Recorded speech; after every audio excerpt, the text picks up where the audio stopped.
Bismillahirrahmanirrahim. Assalamualaikum warahmatullahi wabarakatuh. Alhamdulillahirabbil alamin. Ar-Rahmanir-Rahim. Maliki yaumiddin. Iyyaka na'budu wa iyyaka nasta'in. Asyhadu an la ilaha illallah wa la syarika lah. Asyhadu anna Muhammadan abduhu wa rasuluh. Allahumma shalli ala Muhammad wa ala ali Muhammad kama shallaita ala Ibrahim wa ala ali Ibrahim innaka Hamidum Majid. Barik ala Muhammad wa ala Muhammad kama barakta ala Ibrahim wa ala Ibrahim innaka Hamidum Majid. Alhamdulillah, sudah diberi Allah memberikan kita nikmat sehat walafiat di pagi hari ini, sehingga dengan nikmat tersebut kita bisa berkumpul kembali dalam rangka untuk memulai kembali dari kajian kita, kajian Sirah Nabawiyah yang telah lama kita pending kemarin sejak Februari seperti ini. Ada Februari, Maret, April, Mei, Juni, Juli, nunggu setengah tahun kita itu. Lumayan, ya. Tidak ada kajian di masjid kecuali hanya ibadah praktis saja. Tapi bagaimanapun, tetap kita harus menjalani ujian yang diberikan oleh Allah Subhanahu Wa Taala ini dengan penuh kesabaran, sebagaimana juga yang terjadi pada Nabi Muhammad SAW dan muslimin dahulu. Mereka juga sama mendapatkan ujian seperti kita juga sama mendapatkan ujian seperti mereka. Bahkan ujian mereka jauh lebih berat dibandingkan kita sekarang. Kita sekarang ujiannya hanya 2. Ya, dalam beribadah insyaallah tidak ada masalah. Hanya COVID dengan krisis ekonomi. Kalau Rasulullah dahulu ujiannya ya, selain tantangan beribadah ya, dari musuh-musuhnya, ancaman nyawa juga mendekati mereka. Kemudian untuk ekonomi, alhamdulillah mereka tidak ada masalah, karena ada masalah Rasulullah SAW waktu itu. Ya, kondisi memang aman dan memang pernah sempat terjadi juga, kan, bencana-bencana yang menimpa mereka. Tapi sengaja Allah Subhanahu Wa Taala memberikan ujian itu kepada mereka, yang tujuannya agar bisa kita mengambil pelajaran dari.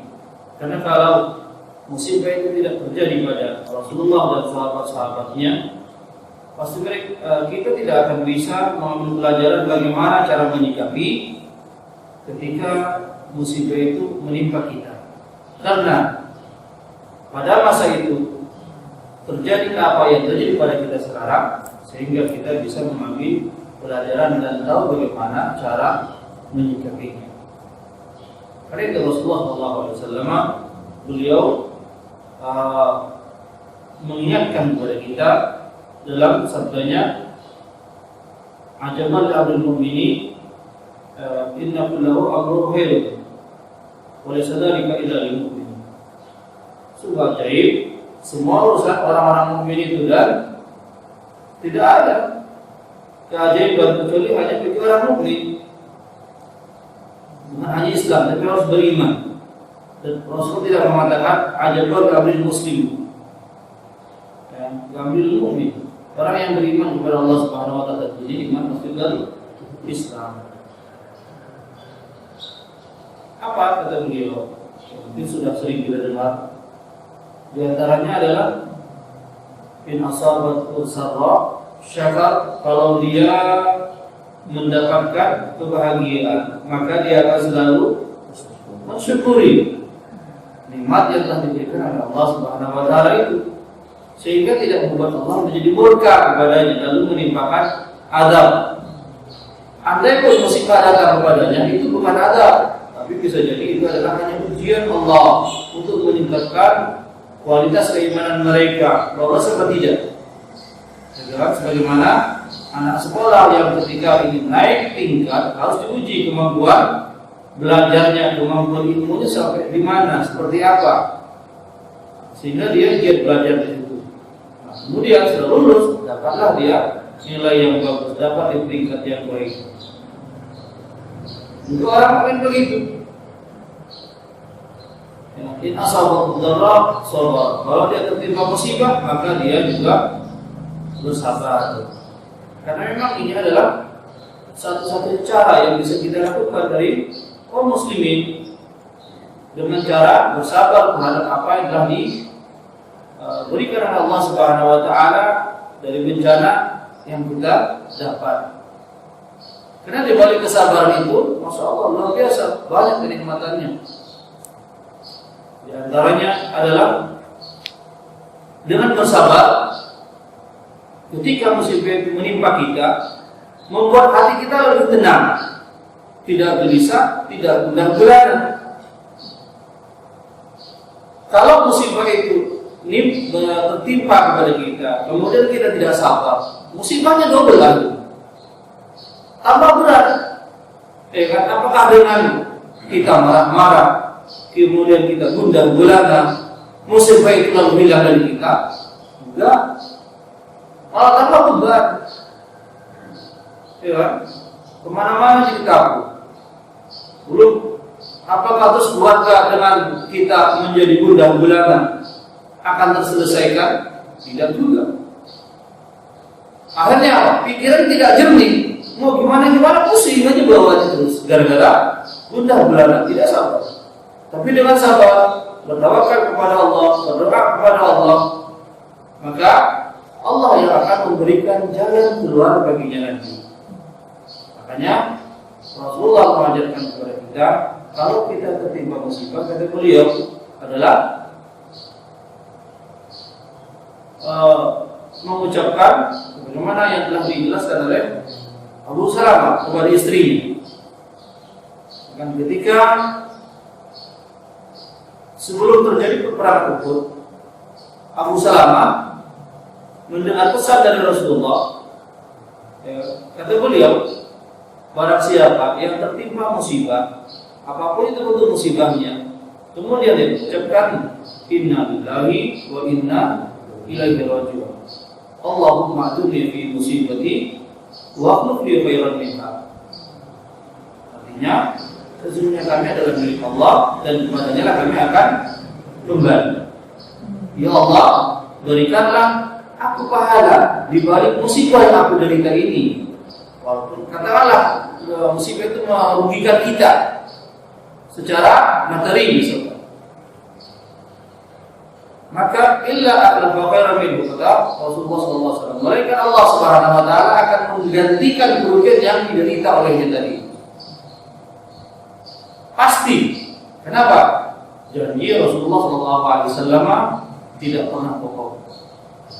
Sebab beliau adalah merupakan utusan Allah, dan tentunya ucapan yang keluar dari lisan mulia beliau adalah wahyu yang datang dari Allah Subhanahu wa taala.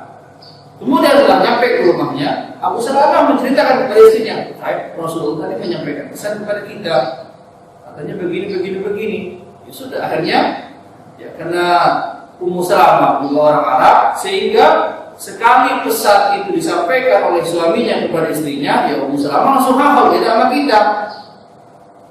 Mungkin kita hafal dulu, inna lillahi wa inna ilaihi raji'un, mungkin sudah hafal. Terus sering mendengar kan kepada orang meninggal, pasti itu yang dibaca. Tapi Allahumma ajurni fi musibati wa fi khairan minha, lumayan juga kalimat ini. Diulang-ulang sampai benar. Mungkin di ketika kajian ingat sampai lupa lagi. Karena masalah orang Arab dan ya cerdas juga, sehingga sekali disampaikan oleh suaminya ingat. Tak berselang lama, akhirnya apa? Ketika perang Uhud dikumandangkan, Abu Salamah ikut ke medan perang. Di peperangan Uhud syahid.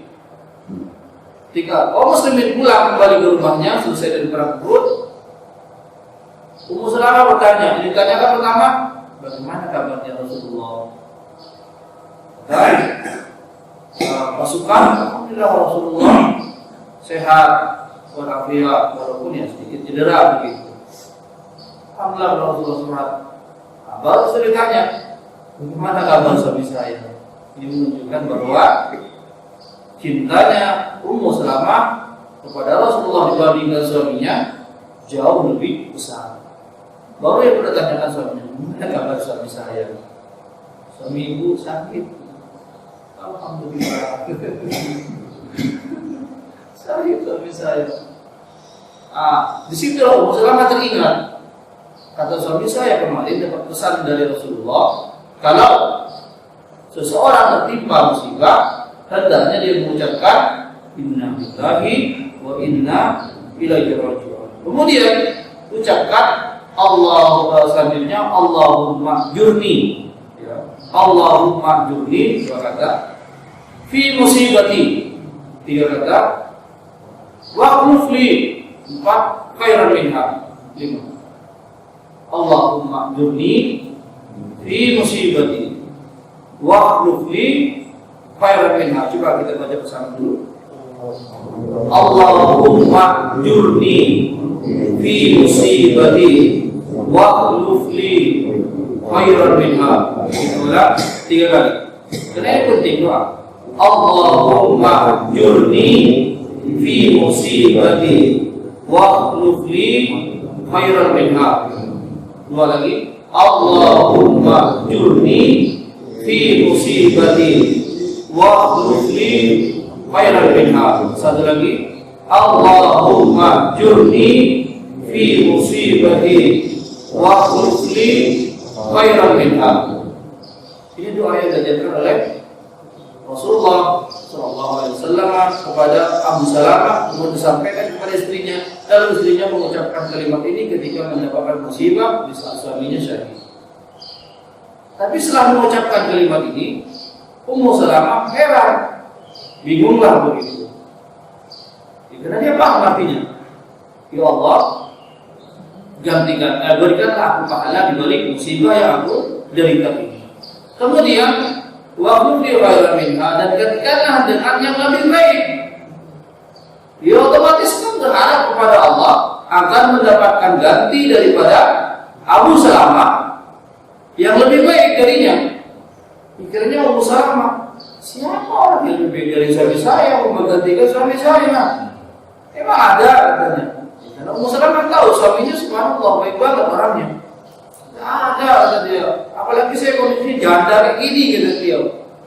Ada orang yang mau gantikan beliau untuk saya. Tapi subhanallah, berselang lama ternyata Rasulullah SAW datang melamar beliau. Terjawab. Subhanallah. Ya akhirnya beliau jadilah ummul mukminin.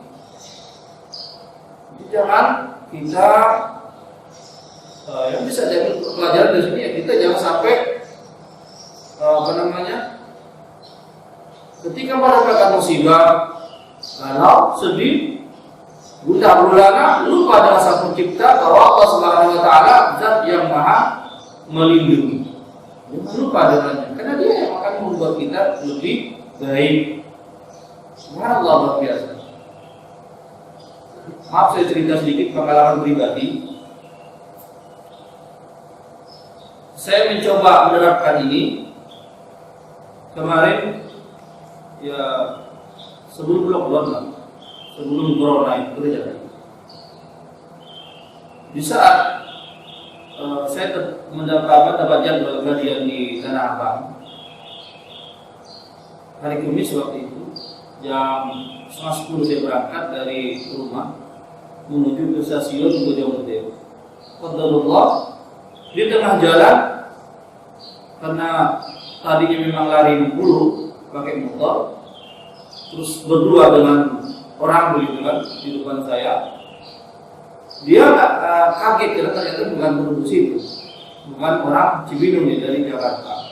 Di depan itu ada lubang besar, lalu dia berani mendadak, padahal di depan itu ada buat mengalihkan jalan begitu. Karena mendadak, akhirnya saya nubruk dia dan saya jatuh. Ya, terpaksa harus cedera saya. Ya, ini kecok yang saya bilang. Ya, udah nggak gitu, cuman ya cedera, termasuk luka-luka juga. Lalu kajian saya batalkan. Alhamdulillah ada warung di situ yang menolong saya, termasuk si orang yang saya tabrak bapak tadi yang pergi mendadak pun membantu saya, memukul saya untuk duduk di warung begitu, dan warung itu mempersilahkan duduk dan mau menyuguhkan minuman dan seterusnya. Alhamdulillah, semoga Allah membalasnya. Duduklah di situ. Kemudian ya, yang penjaga warung itu seorang ibu, dia bertanya, "Emang Mas mau kemana?" "Saya mau tanah tuh, saya mengisi gajian. Qadarullah, saya mendapatkan musibah. Ya, terpaksa saya batalkan. Dalam keadaan ini berkunang-kunang, saya ngomong nggak tahu benar apa nggak jawaban saya bilang itu. Malah masih berkunang-kunang atau jawaban belum jelas. Udah agak mendingan, saya telepon ke pihak DKM-nya bahwa saya nggak bisa ngisi gajian karena terdapat musibah di tengah jalan. Lalu saya teringat dengan apa yang disampaikan oleh Abu Salamah kepada istrinya tadi. Saya ucapkan inna lillahi wa inna ilaihi raji'un. Allahumma ajirni fi musibati wa qina dengan dia resapan hati saya. Saya nggak tahu musibah yang kebaikan apa yang akan saya dapat di balik musibah ini. Ya sudah, setelah ngobrol-ngobrol, "Emang Mas kerja di mana?" kata ibu yang menjaga warung itu. "Kerjaan saya cuma ngajar, Bu. Mengajar tahfidz Al-Quran di belakang Pemda. Alhamdulillah kami ada pesantren tahfidz Al-Quran di belakang Pemda." "Oh, subhanallah, ngajar ngaji ya?" "Iya, saya ngajar ngaji juga. Tahfidz Al-Quran. Alhamdulillah santri kami ada 40. Subhanallah, kebetulan ini Mas." "Ada kenapa, Bu?" "Iya, alhamdulillah ini kan kita warung ini dibantu pemerintah UMKM," kata dia. "Nah, saya punya teman," kata dia, "yang dia merupakan pengurus infak beras Bogor. Dan alhamdulillah setiap bulan itu selalu mendistribusikan beras puluhan ton ke beberapa lembaga, dan di antara yang dicari itu adalah ada di situ di dalamnya ada yatim piatu atau orang miskin atau du'afa," kata dia gitu. "Di tempat mana ada anak yatim atau du'afa?" "Ada tuh," sebelah gitu. "Yang ada yatim, du'afa juga ada."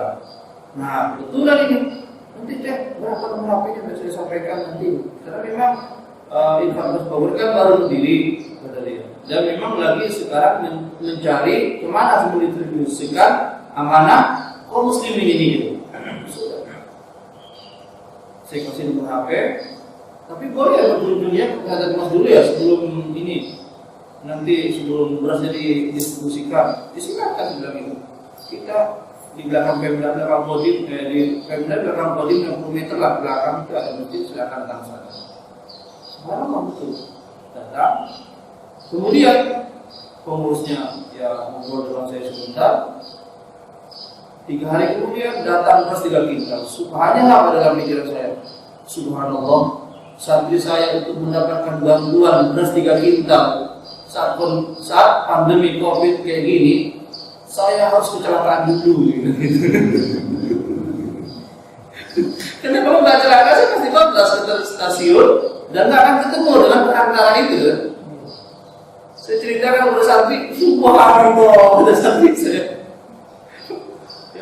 Mendapat bantuan beras selama pandemi, karena kemarin ada 9 santri nggak pulang yang luar daerah gitu. Alhamdulillah.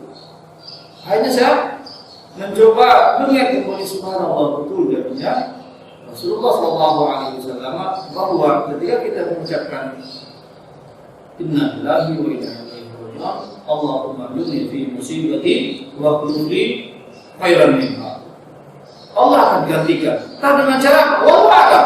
Saya juga nggak kepikiran kalau saya ketika mendapatkan musibah itu akan mendapatkan ganti berupa beras 3 kintal. Alhamdulillah sampai sekarang setiap bulan rutin infak beras. Semoga Allah Subhanahu Wa Taala menerima amal mereka dari harta yang mereka keluarkan untuk membantu kaum muslimin. Subhanallah, alhamdulillah. Sampai sekarang aku tidak usah ketemu lagi dengan saya. Jadi ketika mereka ingin mengantar beras, langsung saja diantar ke sadar kita. Alhamdulillah 3 kintal setiap bulan itu membantu santri kami. Ya jemaah sekalian yang dimuliakan Allah Subhanahu wa taala.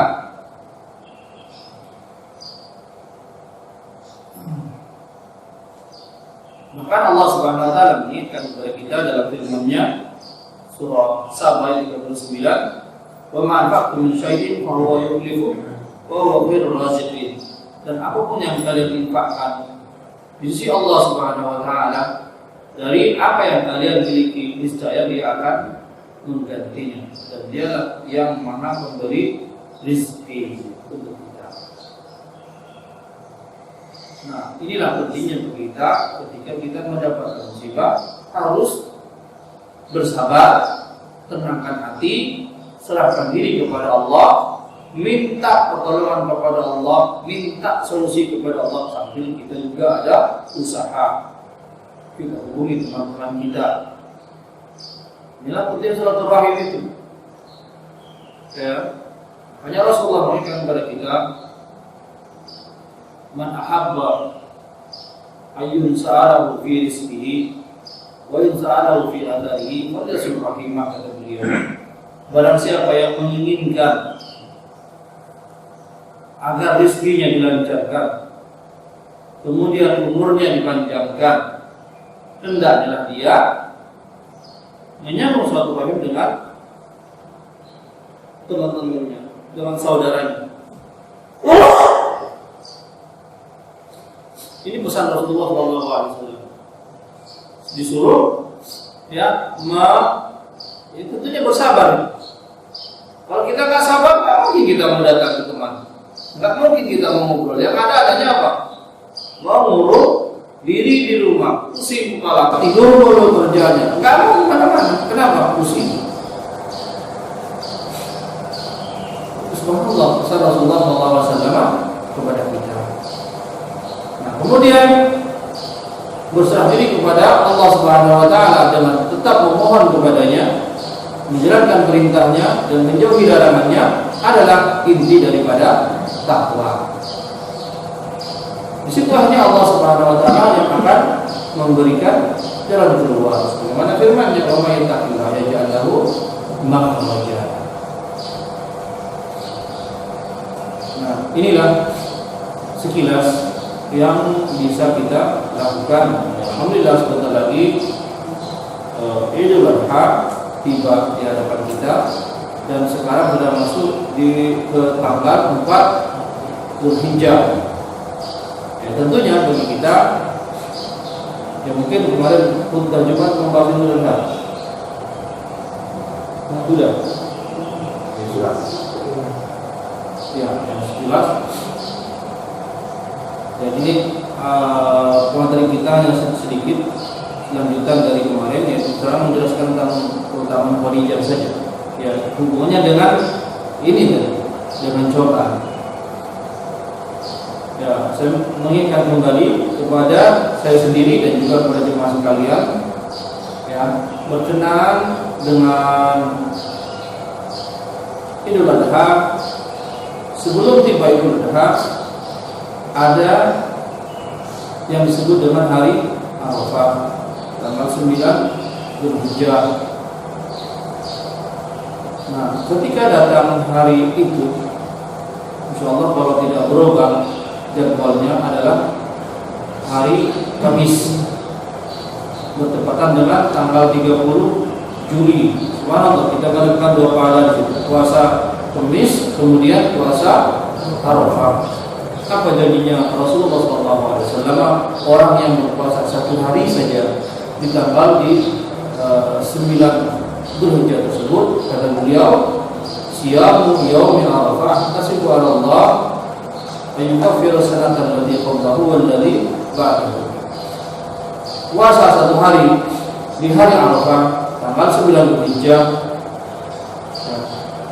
Allah Subhanahu wa taala akan mengampuni bagi orang yang berpuasa 1 hari yang akan datang dan 1 tahun yang akan datang dan 1 tahun yang telah lalu. Subhanallah, tiada hari yang dapat pahalanya yang dapat mengampuni dosa sebanyak itu. Ya. Satu hari berpuasa pahalanya bisa mengampuni dosa 2 tahun.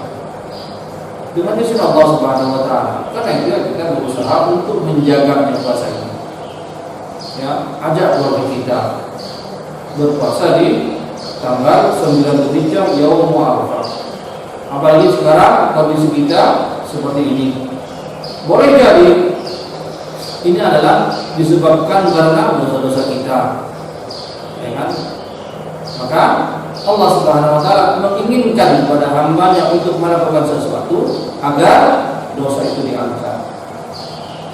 Kemudian bagi yang berkorban juga diharapkan supaya tidak memotong kuku dan termasuk juga rambutnya. Ya. Bahkan termasuk belum ketiak mungkin tahan dulu. Enggak telikit enggak apa-apa.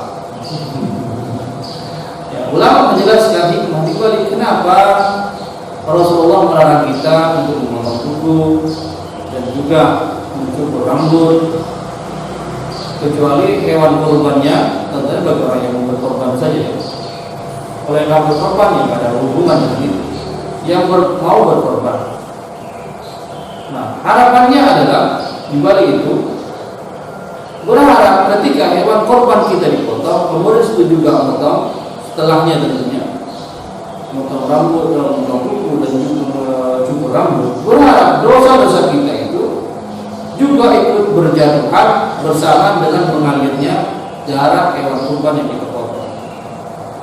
Dan juga dosa-dosa kita yang diakibatkan oleh kepala kita, mata, hidung, telinga, mulut. Ya. Berjatuhan bersama dengan rambut yang mungkin merasa panjang, potong begitu. Apakah harus tahlil Ustaz? Kayak orang yang haji? Ya nggak mesti. Tapi ini hanya syarat dari Rasulullah SAW. Kemudian kuku sama. Ya. Berharap di situ dosa-dosa itu nanti lepas bersamaan dengan kuku yang ada di dalam kita ketika kita potong. Jadi kalau kuku mungkin panjangnya kelihatan dalam waktu seminggu ya.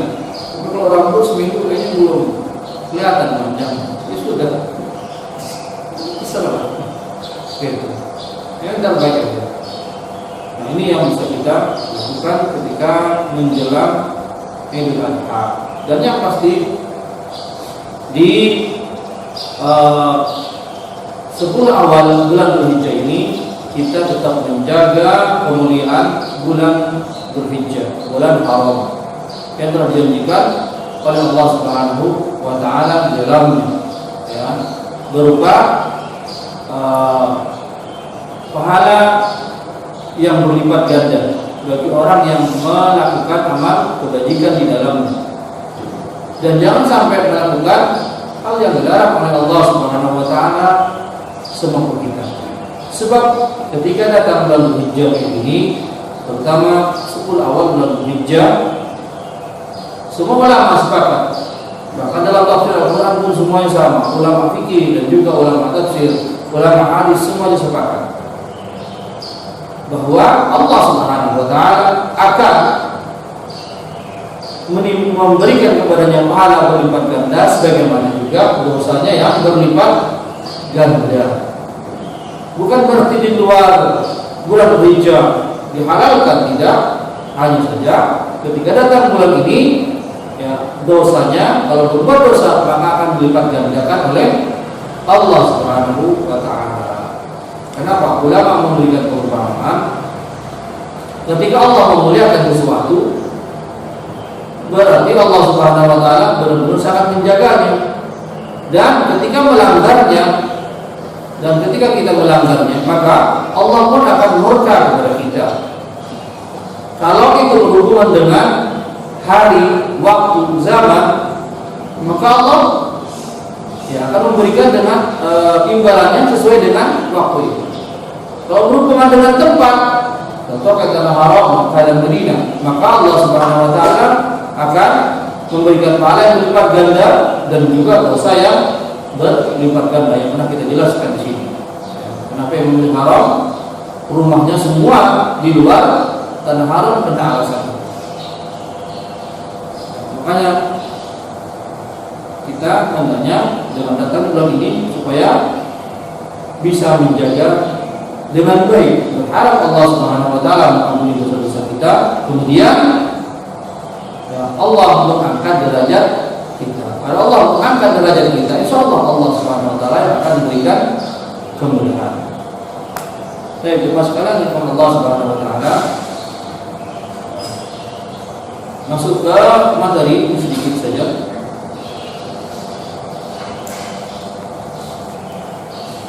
Keutamaan ada waktu dulu sendiri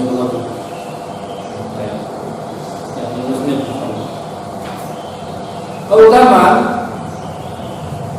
atau faedah yang bisa kita ambil karena kemarin kita telah membahas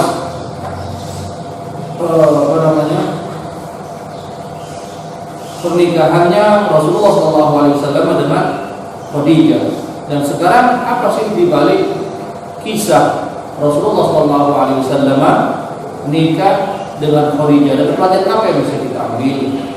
Ya, pemarah kitab ini ya Syekh Profesor Zaid bin Abdul Karim Zaid, beliau menjelaskan diantaranya adalah hikmah yang bisa kita ambil dari pernikahan Rasulullah SAW dengan Khadijah radhiyallahu anha adalah yang pertama, kata beliau, bahwa alasan Khadijah radhiyallahu anha memilih suami Rasulullah SAW adalah karena Khadijah mendengar bahwa Rasulullah itu adalah orang yang baik, jujur, berakhlak karimah, intinya orang mulia. Nah, ini menggambarkan kepada kita, kata beliau, bahwa siapapun di antara kalian hendaknya mengikuti apa yang telah dilakukan oleh Khadijah radhiyallahu anha. Jadi kalau ingin mencari pasangan, carilah pasangan yang baik, agamanya yang baik, dan jangan cari yang awal dari pernikahan itu adalah karena yang lain. Karena kalau dia memilih pasangan disebabkan karena cantiknya, karena kekayaannya, ya kan? Kemudian karena keturunannya, suatu saat pasti akan membuat dia menderita. Kalau bukan karena Allah Subhanahu wa taala dia menikah. Kenapa? Karena yang namanya kecantikan akan menjadi fitnah kalau tidak bisa dijaga. Ya kan? Coba aja kalau kita apa namanya, katakanlah sebulan punya istrinya cantik, enggak ngerti agama, pasti dia akan keluar rumah boleh nggak lenggok, orang lain akan tergoda dengannya, akhirnya disius-sius sama orang, gitu kan, sama orang lain. Ini nama manusia, apalagi imannya tipis.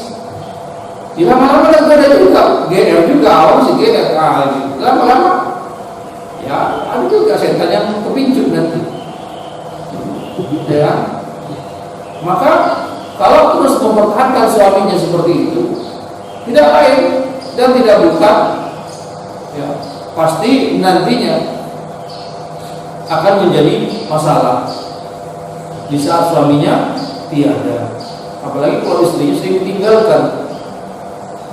Begitu juga sebaliknya, mendapatkan suami ganteng, agama kurang, yang ada alhamdulillah banyak masalah yang ditimbulkan olehnya.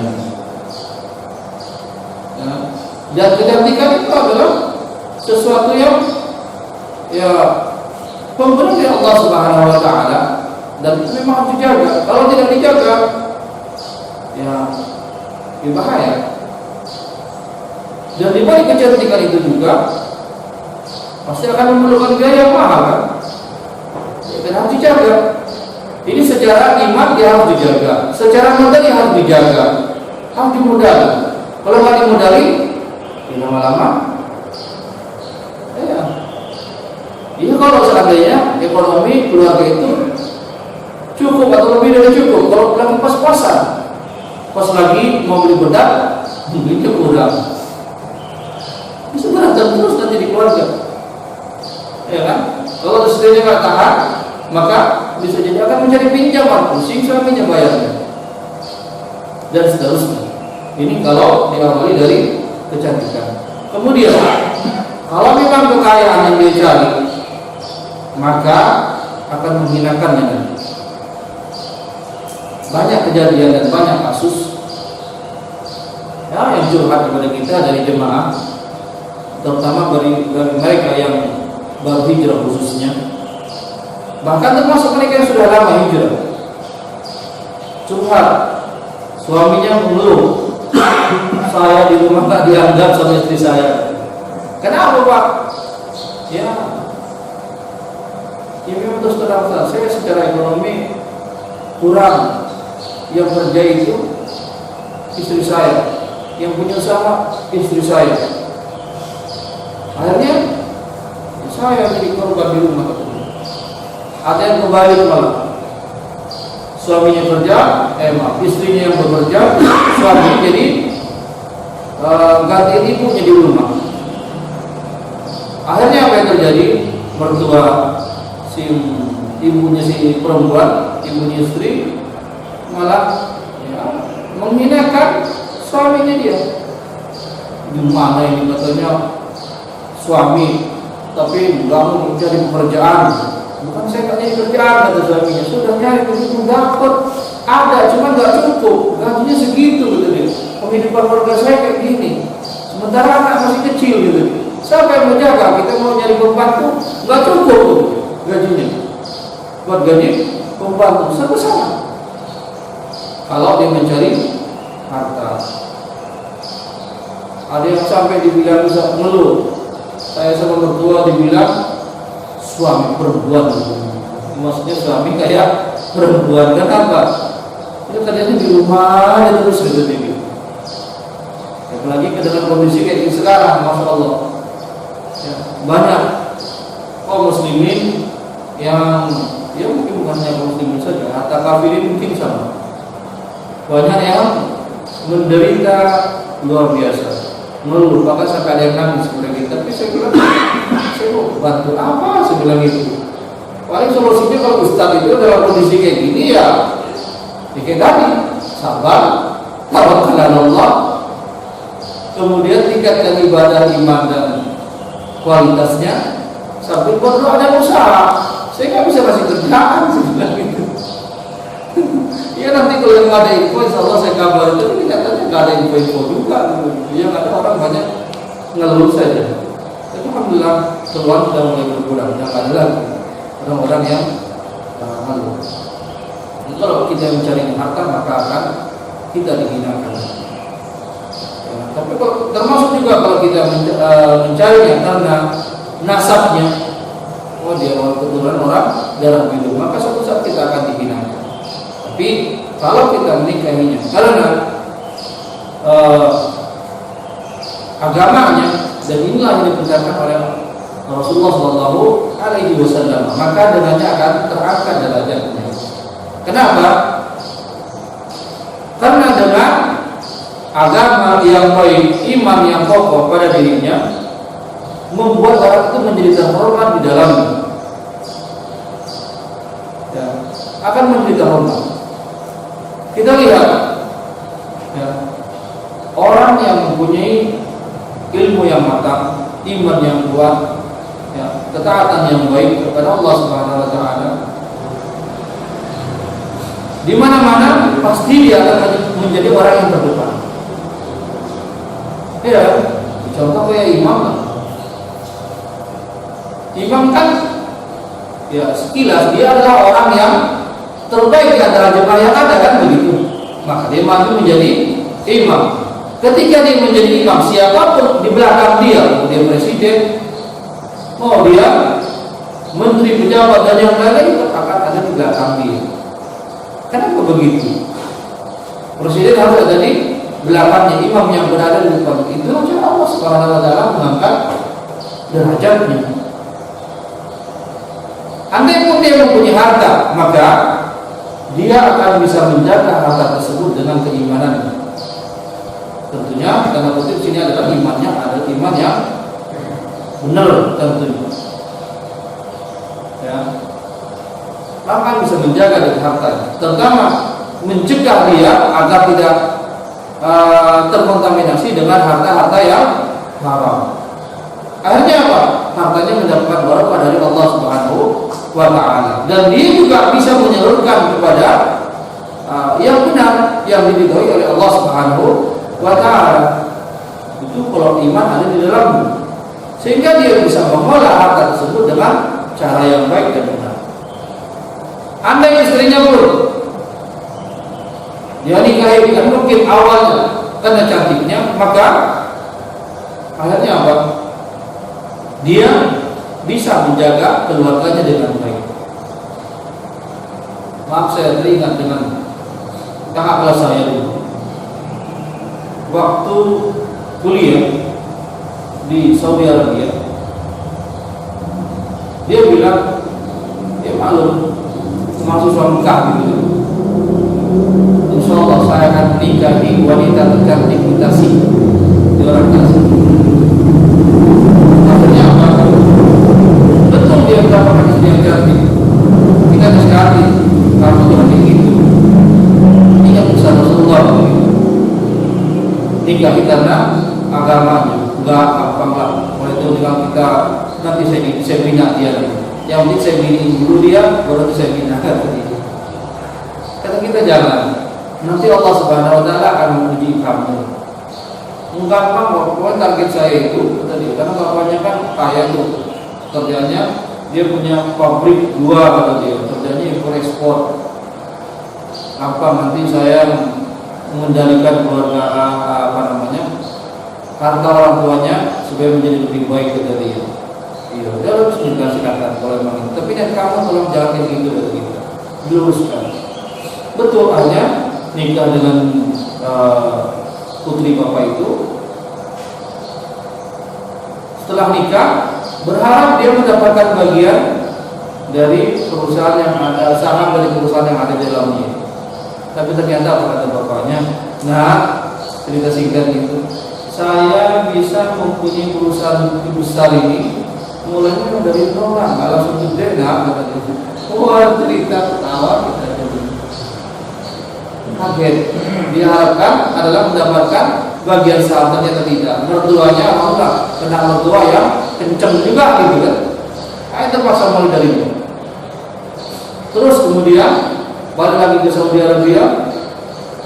Mungkin istri udah biasa makan enak gitu kan, cantik, kaya anaknya dari orang tuanya, sudah biasa makan enak. Akhirnya apa yang terjadi? Namanya mahasiswa itu pas-pasan. Sekarang ada mahasiswa kaya, mungkin kurang tiba-tiba kehidupan berubah begitu. Lalu apa yang terjadi? Fadlullah, Allah uji dia dengan cara istrinya kena penyakit, bilang dokter sih stroke, tapi kayaknya kena musuh angin. Kenapa? Ini peot samping, hilang seketika kecantikannya. Ya. Ini adalah ujian Allah Subhanahu wa taala yang diberikan kepada seorang hamba ketika dia menikahi, bukan karena agama. Akhirnya perlu biaya besar. Terpaksa dia harus mencari pekerjaan yang sampai menyebabkan dia hanya terusir dan tertangkap oleh pemerintah Saudi Arabia, dideportasi dia dan istrinya. Kuliah nggak selesai, kemudian dideportasi. Pulang ke Indonesia, ternyata ditemui oleh teman-teman menjadi sopir truk perusahaan itu yang ngantar-ngantar barang. Alhamdulillah kata dia. Kok bisa begini kamu? Wah, tahu. Awalnya ketika kita datang ke rumahnya, dia nggak mau menemui kita, hanya istrinya yang ada di rumahnya. Ternyata menyembunyikan diri dari teman-teman. Ya mungkin ini hanya segelintir saja, tidak semua. Dan begini acara Allah Subhanahu wa taala, ya, membuat orang ketika dia tidak menjaga agamanya, Allah Subhanahu wa taala akan ganti dengan yang lebih dari apa yang dia inginkan. Gantinya apa? Lebih berat, bukan lebih enak. Ada juga yang mahasiswa mendapatkan mertua, subhanallah, luar biasa. Ada teman saya mendapatkan mertua yang punya butik robani, ada di Depok, butik robani, itu mertuanya dia. Pulang ke Saudi Arabia setelah nikah, mertuanya memang baik, masya Allah. Balik ke Saudi, sebulan kemudian ditransfer duit, Allah alam nggak tahu berapa. Yang pasti teman itu beli mobil Land Cruiser yang 800.000. Lumayan kan, kalau sini berapa? 2,3 M kayaknya kurang lebih. Jadi nggak tahu berapa transferannya, yang pasti di sana kan bisa berliar harganya itu. Kita bilang, ya Ki, kenapa tuh nggak beli second aja Ki? Mending nanti sisanya buat modal pulang ke Indonesia. Alah, kata dia, ini bukan punya saya juga. Masuk orang masuk gitu. Mertua barokah kamu ini. Ada juga yang seperti itu. Ya mudah-mudahan juga nikahnya karena memang mengharapkan agama dari yang teman. Ya Allah, mereka orang yang punya butik robani kan muslim baik gitu. Seperti itu. Ini Allah Subhanahu wa taala akan memberikan kepadanya. Kayaknya teman yang ini pulang ke Indonesia nggak kerja dia. Kerjanya ya wallah alam sekarang sudah ada promosi lagi tentang ini. Yang pasti ya insyaallah akan bahagia dia dengan izinnya. Maka Rasulullah mengingatkan kepada kita, kalau nikah hendaknya kata beliau, fathar bidar diri dari berjaya. Maka adalah kalian memilih dengan cara memilih agama. Niscaya kamu akan menjadi orang yang beruntung dan berbahagia. Karena faktor agama tadi, dan Allah akan membuat dirinya menjadi lebih terjaga. Karena kalau cuma karena hartanya, harta yang akan menyiksa kita. Tapi kalau karena agama yang akan mengatur kita semuanya, mengatur kekayaan kita, mengatur keluarga kita, dan semuanya tanpa harus pusing. Ada anak ketika waktu masih kecil membahagiakan orang tuanya, tapi ketika dia dewasa malah membuat orang tuanya menjadi sengsara. Kenapa? Agamanya tidak dijaga. Nah, maka Rasulullah mengingatkan kepada kita, beliau mengajarkan ini adalah termasuk juga ketika kita ingin mengambil menantu, kata beliau, carilah karena agama, jangan karena faktor yang lainnya. Ini utama. Ya. Dalam sabdanya Rasulullah SAW menjelaskan sebagaimana yang diriwayatkan oleh Ibnu Majah, "Idza atakum man tardawna khuluquhu wa dinahu wa zawwajuhu wa illa taf'alu takun fitnatun fil ardi wa fasadun 'arid." Apabila datang kepada kalian seseorang yang akhlaknya dan juga agamanya diridhai oleh Allah Subhanahu wa taala, maksudnya apa? Agama dan akhlaknya orang ini baguslah, gitu kan? Maka adalah menikahkanlah dengannya segera. Illa takun fitnatun fil ardi. Kalau kamu tidak mau melakukan hal itu, niscaya nanti akan terjadi ya kerusakan dan fatal nanti akibatnya. Kenapa? Kebaikan itu kadang datangnya hanya sekali, tidak berkali-kali. Nah, jadi intinya di sini apa? Ya, kalau kita ingin mencari pasangan untuk anak-anak kita, carilah pasangan yang baik. Bagaimana kalau kita nawarkan? Oh, silakan. Dan inilah yang terjadi. Ya kan? Yang terjadi kepada Rasulullah SAW dengan Khadijah radhiyallahu anha. Khadijah menawarkan diri kepada Rasulullah. Dan ini bukan aib dalam Islam. Bukan menawarkan diri kayak kata harganya saja. Tidak. Itu main perasaan dan teradat tradisi. Kalau itu dalam Islam tidak masalah. Atau mungkin bapaknya, ya kan, mendapatkan, masya Allah, anak muda ini orangnya baik, agamanya bagus, akhlaknya bagus. Memang dia tidak punya apa-apa sekarang.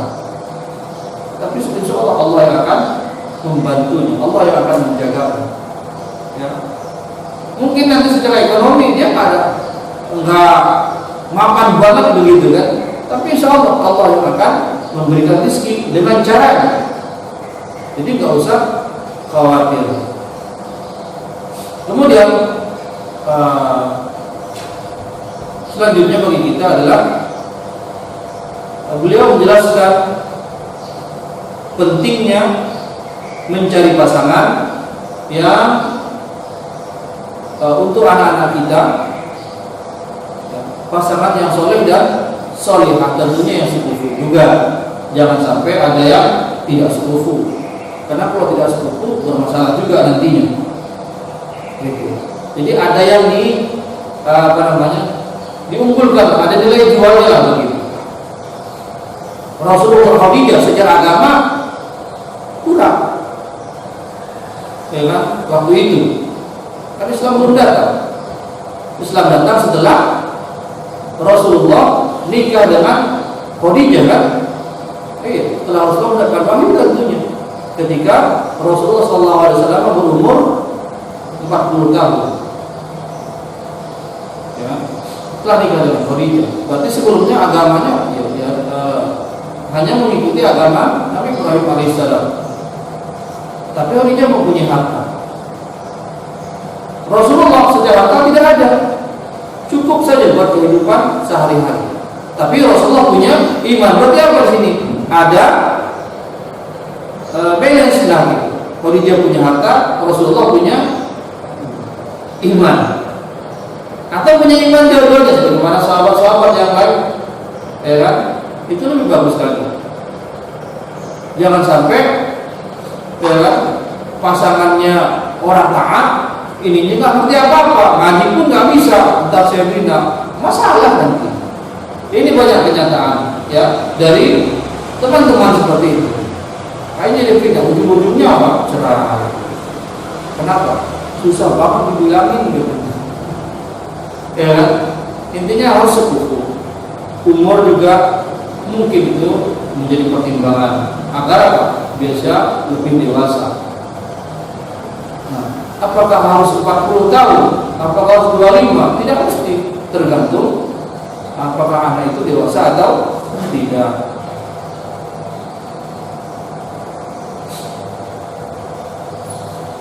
Nah, kemudian Rasulullah SAW ya menikah dengan Khadijah, dipastikan bahwa Rasulullah SAW menikah dengan Khadijah bukan karena faktor hartanya. Ya, jangan sampai kalau ada pemikiran bahwa Rasulullah nikah dengan Khadijah karena faktor harta, tidak. Sebab apa? Rasulullah SAW menikahi Khadijah, ya, setelah menjadi bagian dari keluarga Khadijah radhiyallahu anha. Rasulullah hartanya Khadijah dihabiskan untuk jalan kebaikan semuanya. Dan Rasulullah tidak banyak mengambil apa-apa darinya kecuali hanya digunakan untuk membantu dakwah Rasulullah sallallahu alaihi wasallam waktu itu. Maka wajar, ya, kenapa dakwah Rasulullah sallallahu alaihi wasallam pada saat itu jalan mulus tanpa ada rintangan? Kenapa? Didukung oleh finansial yang dimiliki oleh Khadijah radhiyallahu anha. Sehingga Islam pada masa itu, termasuk juga ketika dipimpin oleh sahabat Abu Bakar, Umar, Utsman, ya kan? Kenapa Islam pada saat itu pesat? Ya kan? Pembinaannya bagus kepada rakyatnya. Kenapa? Faktor finansial. Orang kaya membantu yang miskin menjaga yang kaya. Sehingga agamanya lancar, dakwahnya bagus, ya kan? Sehingga tidak ada kesenjangan sosial. Disebabkan kenapa? Finansialnya yang cukup. Ini yang menjadikan pertimbangan kita. Maka kaum muslimin ya tetap harus menjaga itu, ya, saling bantu membantu, apalagi dalam kondisi seperti saat ini. Wallahu a'lam. Nah, ini singkatnya dari faedah yang bisa kita ambil, pelajaran dari pernikahan Rasulullah SAW dengan Khadijah radhiyallahu anha. Wallahu a'lam. Saya ada yang bertanya kan? Ya. Ini menjadi minta. Tadi katanya dikatakan bahwa Rasulullah menikahi Siti Khadijah itu tidak punya harta. Tapi saya mendapati bahwa mahar yang dibayarkan oleh Rasulullah itu sampai 20 ekor unta. Betul. Yang nilainya 1 miliar gitu Pak. Kalau dihitung sekarang gitu ya.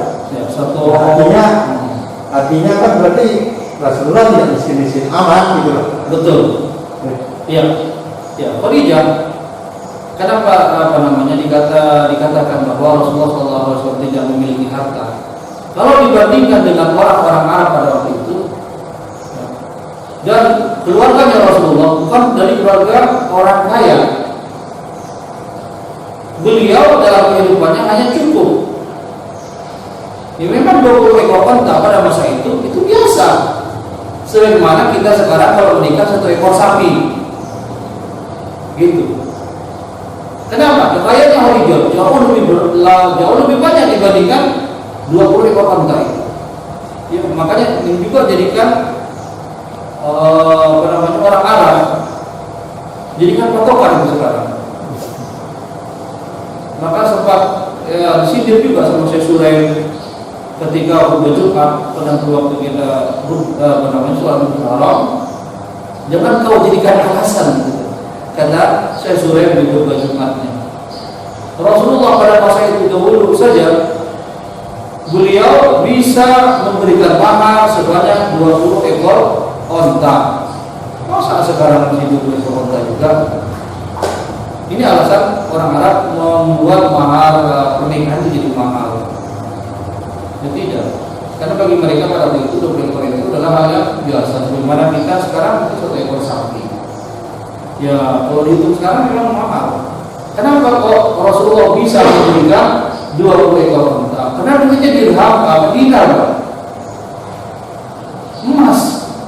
Duit mereka itu bukan kertas. Itu yang membuat mereka menjadi bisa memberikan 1 ekor 20 ekor onta itu kan duit mereka dinar berupa koin emas. Makanya yang ditakutkan oleh orang-orang kafir, jangan sampai kaum muslimin kembali kepada asalnya, yaitu menggunakan uang dinar lagi. Kemarin Turki sempat mau mengadakan kembali, nanti aja kita katakan kalau kita jadi khilafah kita berdiri kembali, baru kita pakai dinar lagi nanti. Kalau sekarang kita nggak kuat kita itu. Ya, karena 1 ekor onta pada waktu itu harganya nggak mahal kalau diuangkan oleh mereka. Karena 1 dinar itu kan sekitar 4,47 gram gitu. 1 koin. Kalau punya 10 itu lumayan. Murni lagi emasnya. Emas murni, maka tidak akan turun. Sehingga harganya onta pada waktu itu ya nggak banyak. Karena sampai sekarang onta itu antara 3.500 kalau yang masih muda sampai 5.000 kalau yang sudah gede. Kalau sekarang 1.000 berarti 5 kali 4 kan 1 real itu sekitar 4.000 sekarang. 9 juta. 5 kali 4 20 juta 1 ekor onta. Kali 20 400 juta. Subhanallah. Dan bagi mereka itu adalah hal biasa. Karena duit mereka dinar. Ya kalau kita sekarang berat juga itu ya. Berarti Rasulullah enggak miskin-miskin amat. Betul. Kenapa dikatakan Rasulullah itu miskin? Karena beliau tidak pernah menyimpan harta dalam jumlah yang banyak.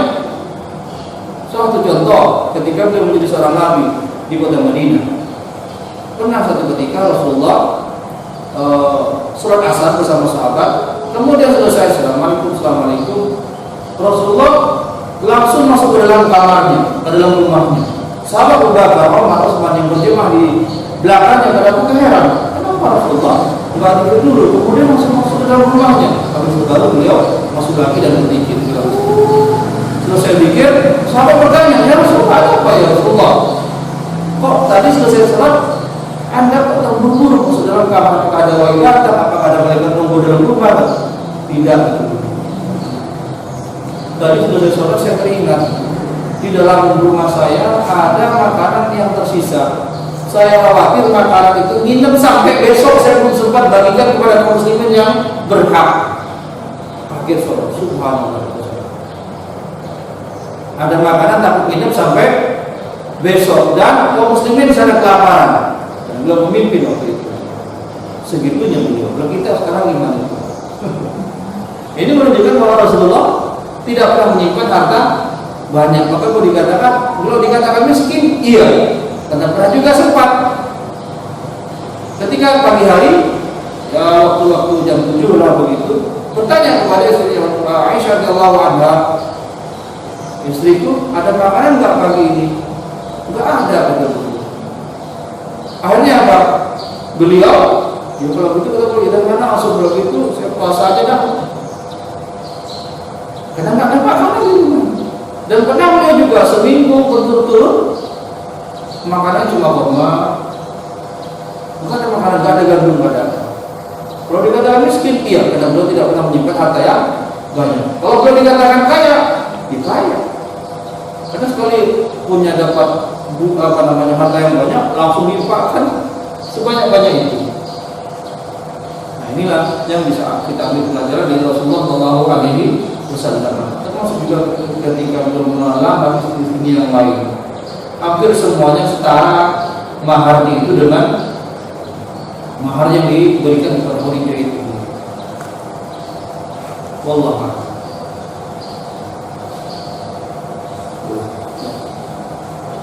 Berbaca jika satu keluarga maupun para keluarga yang sebagai pemilik harta dia berniat untuk korban untuk keluarga, apakah dia disunahkan untuk memberitahu bahwa kita mau korban melalui salah satu jangan memotong kuku, memotong rambut gitu. Sebaiknya begitu. Termasuk anggota keluarga. Anggota keluarga kalau bisa seperti itu juga. Nah, karena mereka terlibat di dalam orang yang diharapkan agar dosa itu juga diampuni, dosanya dilepaskan dari dirinya oleh Allah Subhanahu wa taala. Bersamaan dengan hewan kurban ketika kita potong dan rambut nanti ketika kita cukur dan kuku yang kita potong. Jadi bukan kepala keluarga saja, anggota keluarga juga diharapkan. Kalau gitu gimana? Saya tahu, iya. Di antaranya adalah supaya menjaga. Allah. Terkait pemilihan kita untuk memotong ada di hari tanggal 10, ada hari tasrik. Itu dibolehkan pada hari tasrik. Itu kan kasusnya itu kalau di pada tanggal 10 itu tidak sempat, alasannya tidak dibolehkan di hari tasrik, atau mungkin pada tanggal 10 belum punya harta kemudian dia memilih di hari tasrik. Tapi kalau misalnya tanggal 10 itu dia mampu, ada kesempatan itu kemudian dia memilih di hari tasrik, itu apakah tetap sah atau hanya dilakukan pemahaman saja?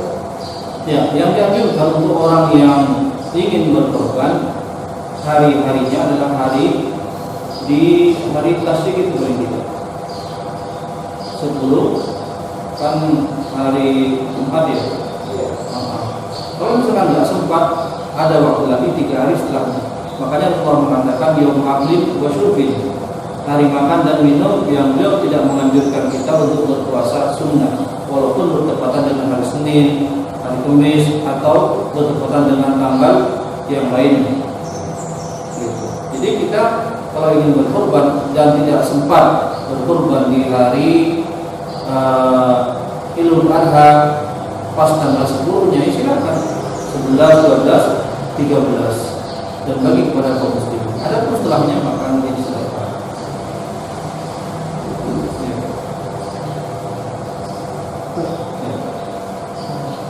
Saya kan misalnya sebenarnya tidak pernah berkorban, Mau jelas Pak, mungkin bukan. Misal ada saudara dia tidak pernah berkurban, dia tidak mampu ya dia. Iya. Terus kita beri dia untuk berkurban, boleh nggak? Sebaiknya gini, ya, kalau kita ingin memberikan kepada keluarga kita, saudara, karena dia tidak mampu, kita kasihkan duit kepada dia, biar dia yang mencari. Bukan kita mencari hewannya lalu ini buat kamu, tidak seperti itu. Yang dianjurkan ulama adalah kasihkan ini buat kamu, gitu kan? Kemudian dia mencari hewannya dengan duit. Seperti itu yang benar. Terus boleh kan yang memberi itu dia berkurban, dia artinya dia mengalah.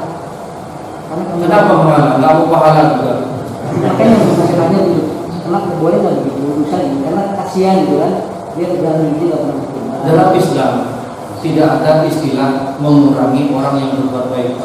Rasulullah menjelaskan bahwa kata beliau, ya kan, dalam sabdanya, "Man dana khairin fa lahu ajrun fa'inillah yusda dzalika min ujuri syai'a." Barang siapa yang menunjukkan, mengarahkan, membantu kepada suatu kebaikan, maka pelaku itu juga mendapatkan pahala sama persis seperti orang yang melakukan itu tanpa mengurangi pahala. Gitu. Jadi insya Allah tanpa diniatkan seperti itu, pelaku yang memberikan, katakan kayak bapak tadi kan membantu saudara, tanpa bapak niatkan seperti itu, bapak juga akan dapatkan pahala. Kenapa bapak menyerahkan hewan kurban kepadanya semuanya karena dia miskin misalkan? Terus kita nggak berkorban, atau kamu aja apa? Emang kita udah kelebihan pahala? Tidak kan? Kenapa kita nggak mau pahala? Gitu. Jadi ya dalam Islam sebaiknya nih duit silakan kamu cari hewan kurban. Gitu. Insya Allah dengan kita berbuat begitu kita dapat pahala sama persis dengan pahala yang didapatkan tanpa mengurangi pahalanya. Gitu. Itulah nikmat di Islam. MLM ya. Lu sendiri yakin dan buat kamu aja dapat pahalanya semuanya. Sombong amat ya. Enggak mau pahala, tidak. Ya. Entar pahalanya bagi-bagi ya. Tanpa tinggi gitu juga Allah kata. Tapi kalau kita nggak mau, nggak ada pahala saya, kamu padu banyak pahala saya. Berarti kita menunjukkan keegoan kita terhadap kebaikan. Tidak bisa. Yang benar seperti itu. Saat itu yang tadi kayak itu maksudnya kita mungkin terbatas ya untuk berkorban mungkin cukup satu. Cuma kita melihat ada saudara yang dari dulu ingin berkorban tidak bisa. Kemudian kita tadi memberikan uang kepada dia, sementara kita sendiri juga akhirnya nggak berkorban gitu. Apakah itu lebih baik mana mungkin ya misalnya? Lebih baik kita membantu saudara kita yang nggak pernah berkorban, tapi kita sendiri ya akhirnya nggak berkorban secara langsung gitu. Dapat bagian pahala lagi kita. Nggak apa-apa gitu. Dapat bagian pahala. Ya silakan. Karena memang niatnya asal dari korban kan membantu saudara seiman yang mungkin dalam setahun tidak pernah menyicipi daging. Gitu. Cuman ya, yang dimakan setiap harinya lauknya adalah telur, tahu, tempe, ikan gitu kan. Ya paling mahal dikit ayam, nggak pernah mencicipi daging. Berharap di balik itu akhirnya apa? Dia bisa mencicipi daging. Nggak masalah, boleh. Kita membantu. Ini saya kasih gitu. Ini buat kamu berkorban silahkan. Kalau saya dibilang pahala itu kamu aja dah semuanya dah, soalnya yang menuju saya jangan, tetap kita dapat pahala, sebagian pahala. Walau katakanlah cuma 1 ekor kambing gitu kan, tetap kita sebagian pahala di balik korban. Wallah. Cukup dulu. Insyaallah untuk selanjutnya kita akan membahas pembangunan Ka'bah. Ya, kenapa? Ya begitu pernah kita sekilas jelaskan tentang Ka'bah. Kenapa Ka'bah itu berbentuk kotak, tingginya dan semuanya, insyaallah akan kita bahas pada pertemuan berikutnya. Semoga apa yang dilakukan di pagi hari ini dicatat Allah Subhanahu wa taala sebagai amal kita dan diberikan pahalanya untuk kita semuanya, serta diampunkan dosa-dosa kita, dijauhkan dari setiap hubungan api nerakanya, dan dimasukkan semuanya kita dan seluruh keluarga dalam surganya kepada Allah. Wassalamualaikum warahmatullahi wabarakatuh. Assalamualaikum warahmatullahi wabarakatuh.